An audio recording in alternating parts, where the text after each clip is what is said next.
नमस्कार दोस्तों, मैं राज एक बार फिर से आपका स्वागत करता हूं आपके अपने YouTube चैनल में। तो जैसा कि हमारा टॉपिक चल रहा है टाइम, स्पीड एंड डिस्टेंस, तो आज के इस वीडियो में भी हम बात करेंगे टाइम, स्पीड एंड डिस्टेंस की। और इस वीडियो में मैंने लिए हैं क्वेश्चंस। पहला क्वेश्चन ले लेते हैं।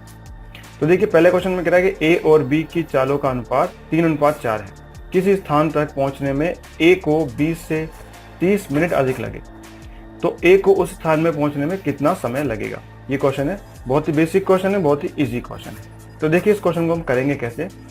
ये इसके ऑप्शंस आ गए। जब भी कभी ऐसा क्वेश्चन आएगा जिसमें चाल ना दे के अनुपात दे रखे होंगे, तो उस समय ये जो अनुपात है इसी को हमें इनकी चाल मान लेना है। जैसा कि इस क्वेश्चन में दे रखा है, तो यहाँ पर हम ए की चाल मान लेंगे 3 कदम 1 मिनट में और बी की चाल हो जाएगी 4 कदम 1 मिनट में। इतना करने के बाद अब क्वेश्चन को सॉल्व करेंगे और अब क्वेश्चन आपका बिल्कुल इजी हो चुका है। ठीक है, तो चलिए इसको सॉल्व करते हैं। तो कैसे सॉल्व करेंगे, इसको एक बार लिख लेते हैं। यहाँ पे ए जो है वो 3 कदम चलेगा और बी जो है वो 4 कदम चलेगा। अब हमें टोटल लेंथ निकालनी है, टोटल दूरी निकालनी है। क्वेश्चन में क्या करना है कि टोटल दूरी माननी है। तो टोटल दूरी कौन सी मानेंगे, जो इस 3 के और इस 4 के पहाड़े से कटती हो। तो वो संख्या है 12, यानी 12 कदम इनको चलना है। तो टोटल चलना है 12 कदम और ए चलता है 3 कदम 1 मिनट में। तो 12 कदम चलने में इसको कितना टाइम लेगा, ये लेगा 4 मिनट। ठीक है, इसी तरीके से बी जो है वो 4 कदम चलता है 1 मिनट में और टोटल जाना है 12 कदम। तो 12 कदम चलने में कितना समय लेगा ये, तो ये लेगा 3 मिनट। ठीक है, कुछ इस तरीके से। अब ए जो है वो ले रहा है 4 मिनट और बी ले रहा है 3 मिनट।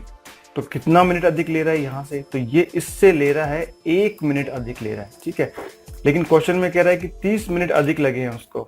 तो अब हम कह सकते हैं कि ये जो 1 अधिक लग रहा है, ये 1 बराबर है 30 के, ना 1 बराबर है 30 के। तो क्वेश्चन में कह रहा है ए को उस स्थान में पहुंचने में कितना समय लेगा। तो ए ने लिया है 4, तो जब 1 बराबर है 30 तो 4 बराबर कितना होगा, इस 30 को हम 4 से गुणा कर देंगे। तो 30 को जब 4 से गुणा किया तो हमारे पास आया 120 मिनट। 120 मिनट का मतलब हो गया 2 घंटे, जो कि ऑप्शन नंबर 2 में है। ठीक है, इस टाइप के क्वेश्चंस को आपको ऐसे करना है। उम्मीद करता हूँ क्वेश्चन समझ में आ गया होगा। चलिए नेक्स्ट क्वेश्चन लेते हैं। तो देखिए, इस टाइप के क्वेश्चन जब भी आपके सामने आते हैं जिसमें चोर के पीछे पुलिस भाग रहा है, या बिल्ली के पीछे कुत्ता भाग रहा है, या कस्टमर के पीछे दुकानदार भाग रहा है। हालांकि इस टाइप के क्वेश्चन को हमें ट्रेन वाले चैप्टर में डिस्कस करना चाहिए था, लेकिन अभी क्वेश्चन आ गया है तो मैं आपको थोड़ी सी जानकारी दे दूं कि जब भी क्वेश्चन इस तरह का है जिसमें आदमी एक ही दिशा में जा रहा हो या गाड़ियां हैं जो एक ही दिशा में जा रही हो, तो उसमें हमें सापेक्ष चाल निकालनी होती है। और सापेक्ष चाल कैसे निकालेंगे, 2 चाल हमें दे रखी होगी, उन दोनों की चाल का जो डिफरेंस होगा वही उसकी सापेक्ष चाल होगी। अभी के लिए सिर्फ आप इतना समझ लो, इसको डिटेल में हम ट्रेन के सेक्शन में पढ़ेंगे। ठीक है, तो चलिए इस क्वेश्चन को एक बार पढ़ लेते हैं। तो इस क्वेश्चन में कह रहा है कि एक चोर ने 8 बजे चोरी की और वह 8 किलोमीटर की चाल से भागा। ठीक है, 2 घंटे बाद उसी के पीछे, यानी उसी दिशा में जाएगी पुलिस भी, 10 किलोमीटर घंटे की चाल से उसका पीछा किया। तो बताओ उस चोर को पुलिस कितनी दूरी पे पकड़ लेगी। ठीक है, तो ये इसके ऑप्शंस आ गए। अब देखिए इसको सॉल्व कैसे करेंगे, बहुत ही इजी क्वेश्चन है ये भी। जैसे मान लीजिए कि ये दूरी है, यहाँ से चोर भागा है और इधर की तरफ भागा, जो यहाँ पर ये तीर का निशान दे रखा है, इधर की तरफ भागा है। ठीक है, कितने बजे भागा, 8 बजे, और रफ्तार कितनी थी उसकी, 8 किलोमीटर घंटे की चाल से। तो हमने इसको एक बार यहाँ पर लिख दिया है कि 8 बजे चोर भागा है और 8 किलोमीटर की रफ्तार से भागा है। ठीक है, उसके 2 घंटे बाद यानी कि 10 बजे पुलिस भी उसके पीछे भागी है और 10 किलोमीटर घंटे की चाल से भागी है। तो इसको भी हम यहाँ पर लिख लेते हैं कुछ इस तरीके से। ठीक है, अब देखिए मैंने आपको बताया था कि जब पुलिस या चोर या गाड़ियां एक ही दिशा में जाएंगी तो उनकी सापेक्ष चाल निकालनी होती है। और सापेक्ष चाल कैसे निकालेंगे, उन दोनों की चाल का जो डिफरेंस होगा वो सापेक्ष चाल होगी। तो इन दोनों की चाल का डिफरेंस कितना है, ये यहाँ पर 8 किलोमीटर है पर आवर्स और यहाँ पर है 10 किलोमीटर पर आवर। तो दोनों के डिफरेंस कितना हो गया, 2 किलोमीटर पर आवर। अब ये सापेक्ष चाल क्या चीज है, कैसे काम आएगी, इसके बारे में मैं अभी आपको बताता हूँ। तो वापस क्वेश्चन की तरफ चलें। अब ये कह रहा है कि 2 घंटे बाद पुलिस चली है। ठीक है, 2 घंटे बाद चली, इसका मतलब चोर 2 घंटे तो पहले भाग चुका। तो 2 घंटे में उसने कितनी दूरी तय कर ली होगी, तो 8 किलोमीटर जाता है 1 घंटे में, तो 2 घंटे में वो 16 किलोमीटर जा चुका होगा, मतलब यहाँ पर जा चुका होगा। ठीक है, यहाँ तक आपको क्वेश्चन में कोई दिक्कत नहीं होनी चाहिए। अब देखिए क्या करना है इसमें। ये जो सापेक्ष चाल का मतलब क्या था कि जब चोर और पुलिस एक साथ भाग रहे हैं, अब इस पॉइंट से यहाँ से और यहाँ से चोर आगे की तरफ जा रहा है और पुलिस उसके पीछे पीछे भाग रहा है, तो हर घंटे में ये 2 घंटे के गैप को कम कर देगा। यही है सापेक्ष चाल। फॉर एग्जाम्पल अभी 10 बज रही है, 10 बजे पुलिस यहाँ से चली है और जब 11 बजेगी तो इन दोनों के बीच में गैप 16 किलोमीटर का ना हो करके 14 किलोमीटर का ही रह जाएगा। इसी तरीके से जब 12 बजेगी तो इनका गैप 12 किलोमीटर का हो जाएगा। ठीक है, तो इसी तरीके से तो टोटल जो गैप है वो 16 किलोमीटर का है और हर घंटे में गैप खत्म हो रहा है 2 किलोमीटर का। तो कितने घंटों में पूरा गैप खत्म हो जाएगा? तो 16 में 2 का भाग लगा देंगे तो 8 घंटों में वो जो गैप है पूरा कंप्लीट हो जाएगा। ठीक है, लेकिन क्वेश्चन में इसने पूछा है कि उस चोर को कितनी दूरी पे पकड़ लेगा।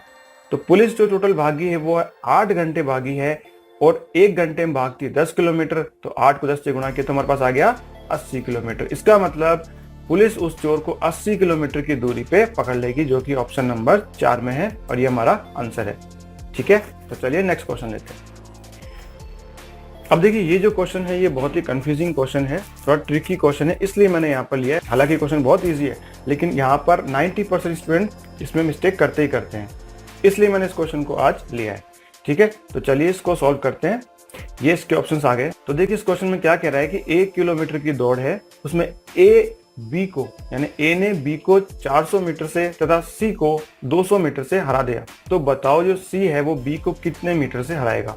तो इसको हम एक बार यहाँ पर समझ लेते हैं। जैसे यहाँ से लेके यहाँ तक की एक रेस है और ये रेस कितनी है? 1000 मीटर की। 1 किलोमीटर बराबर 1000 मीटर होता है। ठीक है, अब इसमें कह रहा है कि ए ने बी को 400 मीटर हराया। तो ए कहाँ पहुंच गया होगा? ए अगर इस जगह पहुंचा होगा यहाँ पर लास्ट में, तो बी है वो 400 मीटर पीछे रह गया होगा इसकी, यहाँ पर हो गया होगा बी। तो इन दोनों के बीच का जो गैप है वो है 400 मीटर का। ठीक है, अब कह रहा है कि सी को, इस बी ने इस सी को 200 मीटर से हराया है। तो 200 मीटर का मतलब यहाँ पर इसके पास में ही, यहाँ पर सी पहुंचा है इस वक्त। ए और सी के बीच का गैप कितना है? 200 मीटर का। अब ये हमारा ग्राफ बन गया। अब क्वेश्चन में क्या पूछ रहा है हमसे कि सी जो है बी को कितने मीटर से हराएगा। तो यहाँ पर स्टूडेंट क्या मिस्टेक करते हैं कि वो देखते हैं कि बी और ए के बीच का गैप कितना है? 400 का, और ए और सी के बीच का गैप कितने का? 200 का। तो इन दोनों के बीच का गैप भी हो गया होगा 200 का। 200 मीटर आंसर लगा देंगे ऑप्शन नंबर 2 में, जबकि ये गलत है। अब देखिए गलत क्यों है? क्योंकि 200 मीटर से तो वो तब हराता जब रेस यहीं पे खत्म हो जाती, इस पॉइंट पे आके, लेकिन रेस यहाँ नहीं खत्म हो रही, रेस तो यहाँ पे जाके खत्म होगी। तो आप देखो ये जो दूरी है यहाँ से लेके यहाँ तक की कितनी है? ये है 800 मीटर की। 200 मीटर तो ये है यहाँ पे और ये दूरी है 800 मीटर की। तो 800 मीटर की दूरी में सी इस बी को 200 मीटर से हरा रहा है और आगे भागेंगे इसी रफ्तार से, और जब 1000 किलोमीटर तक जाएंगे तो कितने मीटर से हराएगा? इसको हम इस तरीके से समझेंगे कि 800 मीटर की रेस में 200 मीटर से हरा रहा है, यानी कि 800 मीटर की रेस से 200 मीटर से हरा देता है सी बी को। तो 1000 मीटर की रेस में कितने मीटर से हराएगा? अब हमें बेसिकली क्या करना है कि ये देखना है कि इसका कितना परसेंट यानी कितना प्रतिशत आगे चल रहा है उससे। तो वो उससे 25% आगे चल रहा है और जब रेस खत्म होगी तब भी वो 25% ही आगे रहेगा। तो 1000 मीटर की रेस से वो हरा देगा 250 मीटर से, क्योंकि 1000 मीटर का 25% होता है 250, जो कि ऑप्शन नंबर 3 में है। जल्दीबाजी में ऑप्शन नंबर 2 लगा के अपने क्वेश्चन को गलत मत कर देना, इस चीज का बहुत ध्यान रखना। ठीक है, उम्मीद करता हूँ क्वेश्चन समझ में आ गया होगा। तो चलिए नेक्स्ट क्वेश्चन ले लेते हैं। तो देखिए इस क्वेश्चन में कह रहा है कि एक बस किसी चाल से 420 किलोमीटर की दूरी तय करती है। ठीक है, यदि उसकी चाल को 10 किलोमीटर अधिक कर दी जाए तो 1 घंटा कम लेगा। तो बस की चाल बताओ। तो देखिए इस क्वेश्चन को कैसे सॉल्व करना है, ये तो बहुत ही इजी क्वेश्चन है। फॉर एग्जाम्पल यहाँ से इस पॉइंट से लेके इस पॉइंट तक बस को जाना है और इसकी दूरी कितनी है ये इसने हमें पहले दे रखा 420 किलोमीटर, तो हमने यहाँ पर लिख दिया है। अब यहाँ पर ये कह रहा है कि 10 किलोमीटर घंटे की चाल अधिक हो तो 1 घंटा कम लगता है। अब इस टाइप के क्वेश्चंस की जो सबसे सिंपल ट्रिक है, जो मैंने कम से कम 10-15 क्वेश्चन पे आजमाई है और वो एकदम सटीक आंसर पे पहुंचती है, वो क्या है कि यहाँ पर इतना आने के बाद में आपको क्या करना है कि इस जीरो को एक बार हटा के जो 42 है, इस 42 के ऐसे 2 पहाड़े बताओ जिनको आपस में गुणा करने पे 42 आता हो और दोनों का गैप 1 हो। अगर आपने वो संख्या निकाल ली है तो आपका आंसर तुरंत आ जाएगा। तो वो कौन सी संख्याएं होंगी? वो होगी 6 और 7। अब जब आपने 6 और 7 निकाल ही लिया है तो इसका मतलब आपका आंसर आ चुका है। जब 6 और 7 हो गई तो जाने के टाइम उसकी रफ्तार होगी 6 और आने के टाइम रफ्तार होगी 7, लेकिन हमने यहाँ पे 0 काटा है तो उसके आगे भी हमें 0 लगाना पड़ेगा। इसका मतलब जाने के टाइम होगी उसकी 60 किलोमीटर और आने के टाइम होगी 70 किलोमीटर। ठीक है, बस आपको यही करना है। अगर क्वेश्चन में यहाँ पे दे रखा है कि 2 घंटे कम है तो ऐसी संख्याएं निकालना जिनको आपस में गुणा करने पे आपकी मेन दूरी निकलती हो और बीच में 2 का गैप है, और वो संख्या आराम से निकलेगी। आप खुद से ट्राई करना। ठीक है, चलिए तो इस क्वेश्चन को एक बार पूरा सॉल्व करके देख लेते हैं हम। तो अगर 60 की रफ्तार से जा रहा है और टोटल किलोमीटर है 420, तो कितना टाइम लेगा? तो ये लेगा 7 घंटे। ठीक है, इसी तरीके से अगर 70 की रफ्तार से जाएगा और टोटल दूरी है 420 किलोमीटर, तो कितने समय में इस दूरी को तय कर लेगा? तो वो लगाएगा इसमें 6 घंटे। तो अब देखो क्वेश्चन में कह रहा है कि 1 घंटा कम लगाए इसको यहाँ से। ठीक है, जब रफ्तार बढ़ाई है तो 1 घंटा कम लगाए और दोनों के बीच में 10 का गैप अपने आप ही आ चुका है यहाँ पर। तो ये हमारा क्वेश्चन सॉल्व हो चुका है। अब क्वेश्चन में क्या पूछ रहा है कि बस की चाल बताओ। तो बस की चाल कौन सी है? ये वाली बस की चाल है, तो जो कि ऑप्शन नंबर 2 में है। ठीक है, कभी कभी क्वेश्चन में वो पूछ लेता है कि नई चाल बताओ, तो नई चाल आप इसमें से बता सकते हो यहाँ पर 70 किलोमीटर पर आवर। ठीक है, इसी तरीके से कभी क्वेश्चन को और घुमा के पूछ सकता है कि नई चाल और पुरानी चाल का अनुपात क्या है, तो आप वो बता सकते हो 6 और 7। अगर ये आपने पूरा डायग्राम सीख लिया है, बनाना आ गया है, तो आप क्वेश्चन में वो कुछ भी पूछ ले, आप सब कुछ उसको बता सकते हो। ठीक है, चलिए नेक्स्ट क्वेश्चन ले लेते हैं।